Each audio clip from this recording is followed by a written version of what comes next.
And if it's been a while since you've even had that, make that be a next objective. Do something for you.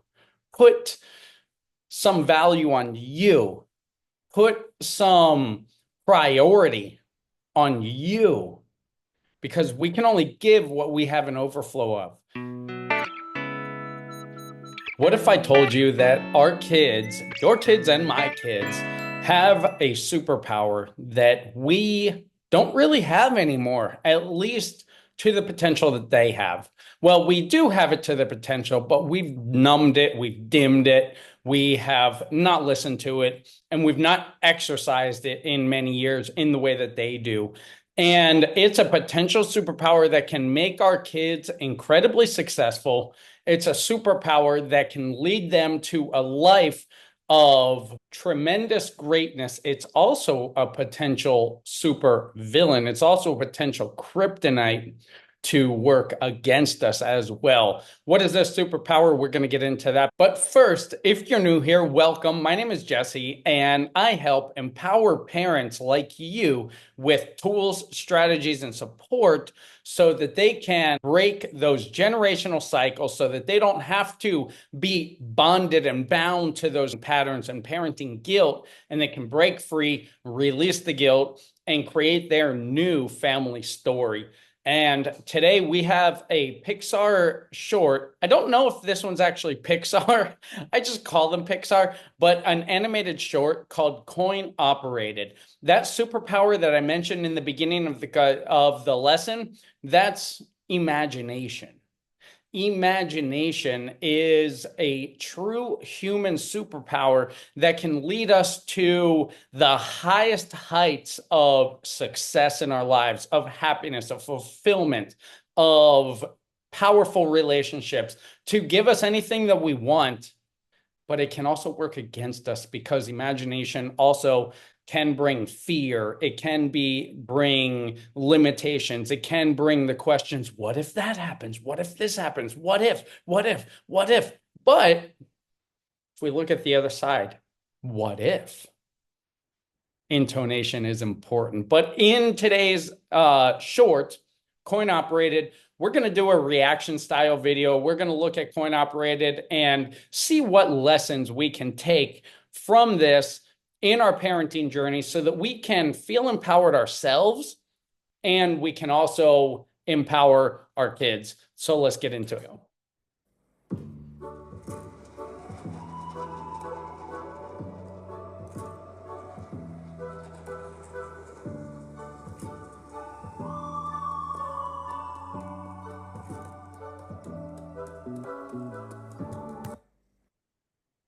So this is brilliant.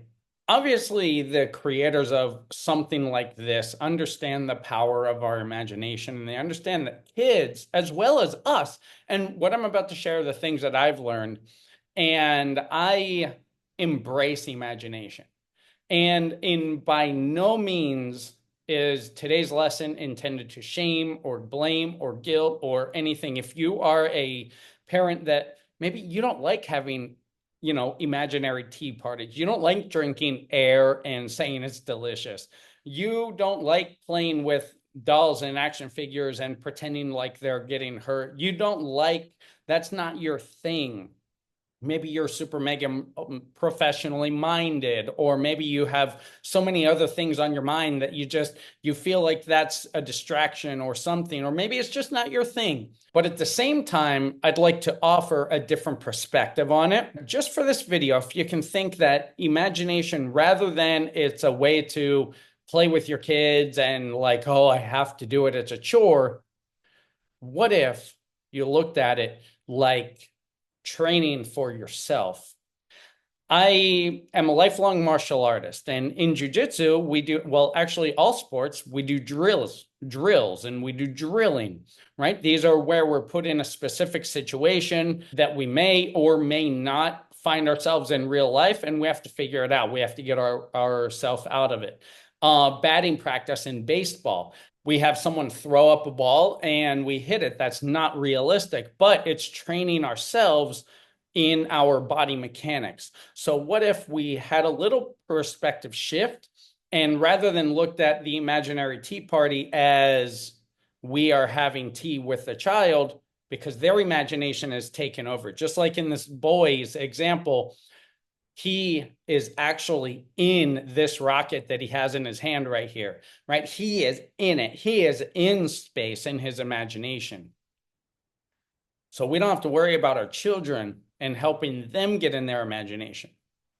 But what if we looked in our own imagination and saw this as drilling for our own problem solving at work, in the office, dealing with coworkers or team members, dealing with difficult situations, paying the bills, feeling stuck in my life, all of these sorts of stresses that our imagination is creating stress in our life from.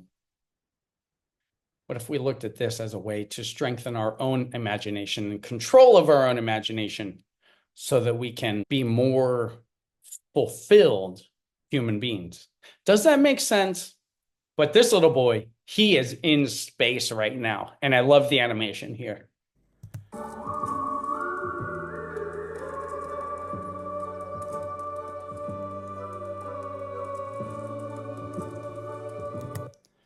Awesome costume, by the way, with the flames coming out of the back. That's so creative. I love it.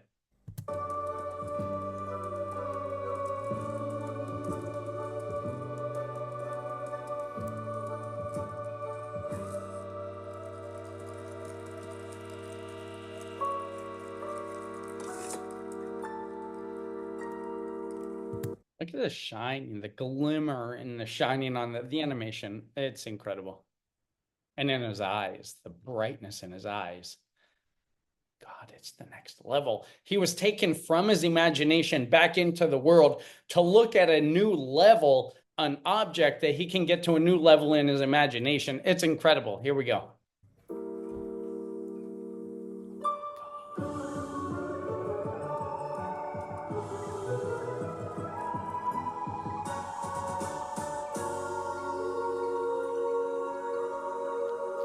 So you saw his body, like his body had so much energy and electricity going through it that he couldn't stand himself. He's like a little puppy, right? The same thing that we are often excited when we expecting or excited about something and oh my God. Yeah. Yeah. Like, am I the only one that gets weird like that? I probably am. But anyway, so whatever your way of feeling that energy go through your body, next time that happens, allow it, feel it, observe it. That's my suggestion. And if it's been a while since you've even had that, make that be a next objective. Do something for you. Put some value on you. Put some priority on you, because we can only give what we have an overflow of. If I am not prioritizing myself, if I'm not sharing love with myself to a position and to a point where it's overflowing, I'm not giving a full love to my child. If I'm depriving myself out of everything I do is for them, it's not full love because I don't have an overflow of myself. Does that make sense? And an interesting thing, excitement and being anxious are two sides of the same coin. The difference, our imagination. You see where I'm going here?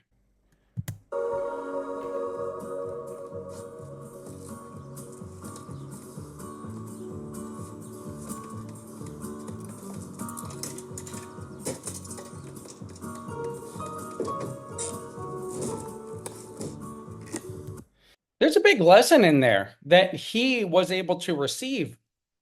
He had money, maybe he was given it, or maybe he found it in the street, or maybe the tooth fairy left it, or whatever. He took it out, solution minded, having a problem, having something that he wants, and coming in, having that light bulb moment. Check out this light bulb moment. Boom. Did you see that? Right there. Just pulls her. I want to stay. wait a minute, that light bulb moment right there.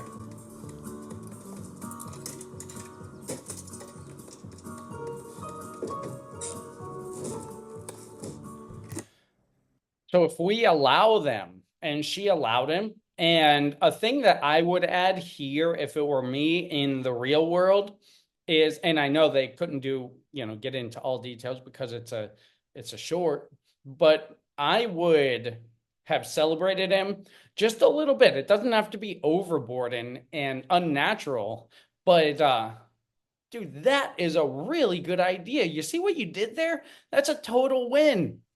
Self high five.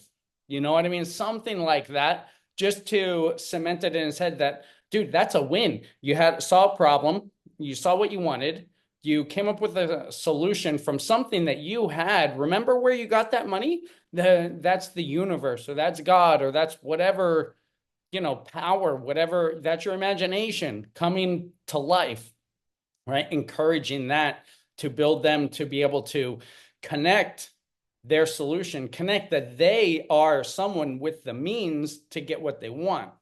Does that make sense?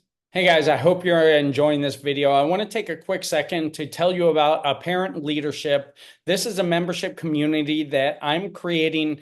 And in this community, you will, as I say in the beginning, get a bunch of tools, strategies, and support so that you can break generational cycles and release parenting guilt so that you can create your own family story. You'll get an entire course, the systematized approach to breaking the cycles, not only breaking the cycles, but transforming them, putting something better in its place. Healthy cycles. Be the leader of your family, be the leader of yourself to guide yourself, your partner, your kids to a life on the success highway. I give very easy to follow, very practical, step-by-step solutions. The link's below, check it out, and let's finish the video.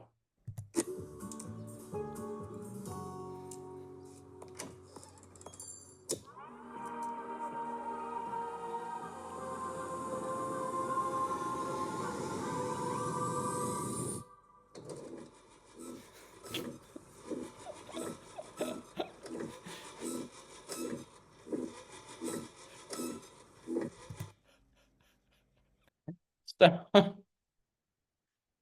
I kind of remember having that feeling at one point at these like rides when I was little. You're like, what am I doing here? You know what I mean? So he really expected to go to the moon. He really expected to go to space. He saluted his mom and he was going to go to the moon, and then just like back and forth, like, what is this? And he was brought back down to the real world, the real world. And here's a tip that I did with my daughter and my son at things like this. And it was a way to, number one, save money, because today, like nowadays, this was 5 cents. Nowadays here in Spain, they ask for €1, which is more than $1 at this point. For one of these rides. It's like, come on, we're not going to set a precedent to every time we go by, walk one of these things.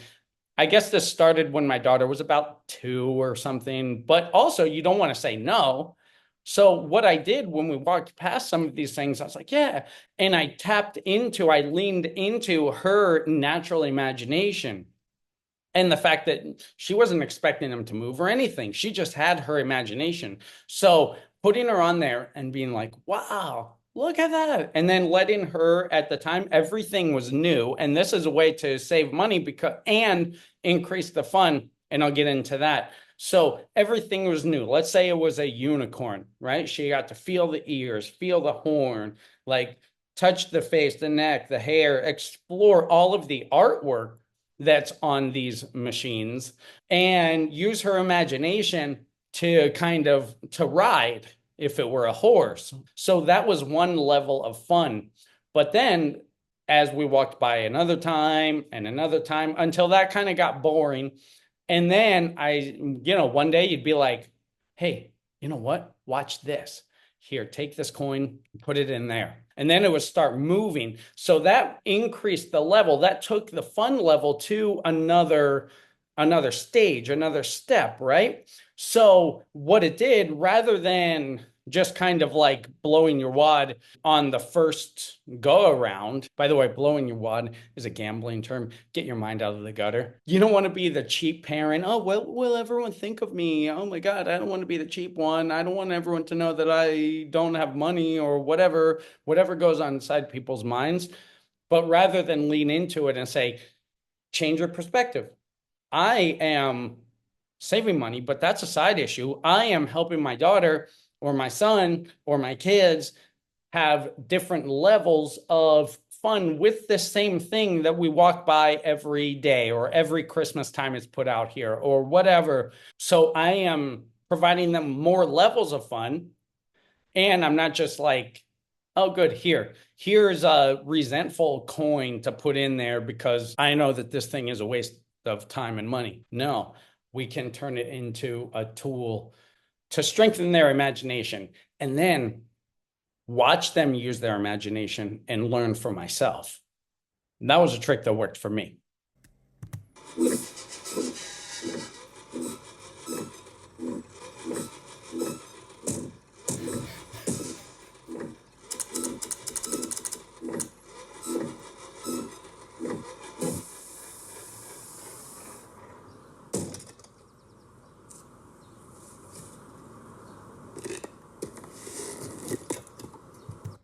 What did I just do?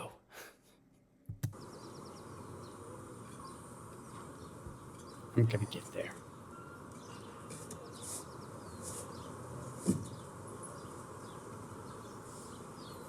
Notice he tried the same trick, right? He tried the same thing. And how many times in our lives do we, the first time of doing something worked and then we try it again and either our resources aren't there or it's not everything that we hoped, or in business, something works one week, but it won't work another week. And you have to think outside the box. That's what strengthening our imagination can help us with. But he has an idea.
What's with those pants? I don't know. I don't know why. But he got his objective. He worked the whole way until he's an old man. Let's finish. And he's taking the whole bag of money.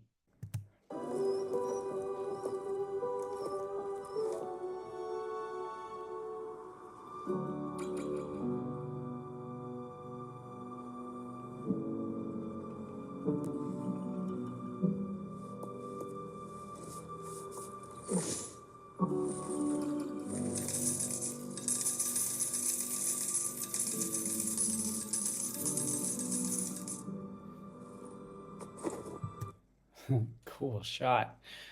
Just poured the bag in there. Like he just poured it in there. And the same machine's there. Like 80 years later.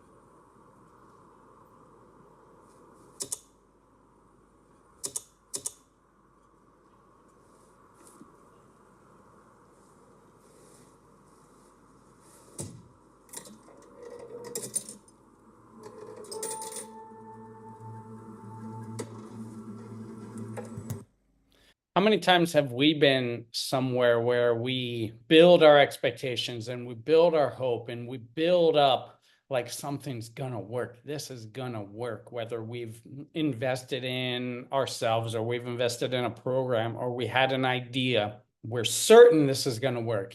And we get to the climax and it didn't work out the way we expected, right? Oh, that's so frustrating. And then if you just keep going, the slightest little detail, the slightest little shift, in this case, banging, just giving up, kind of giving up to the universe, right?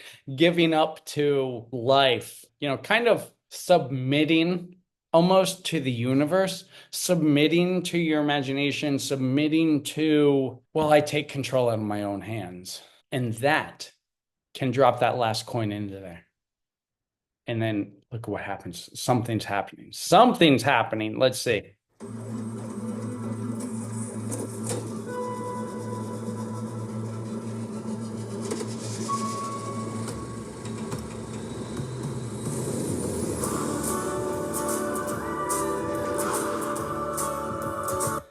That's, my friend, is the power of imagination.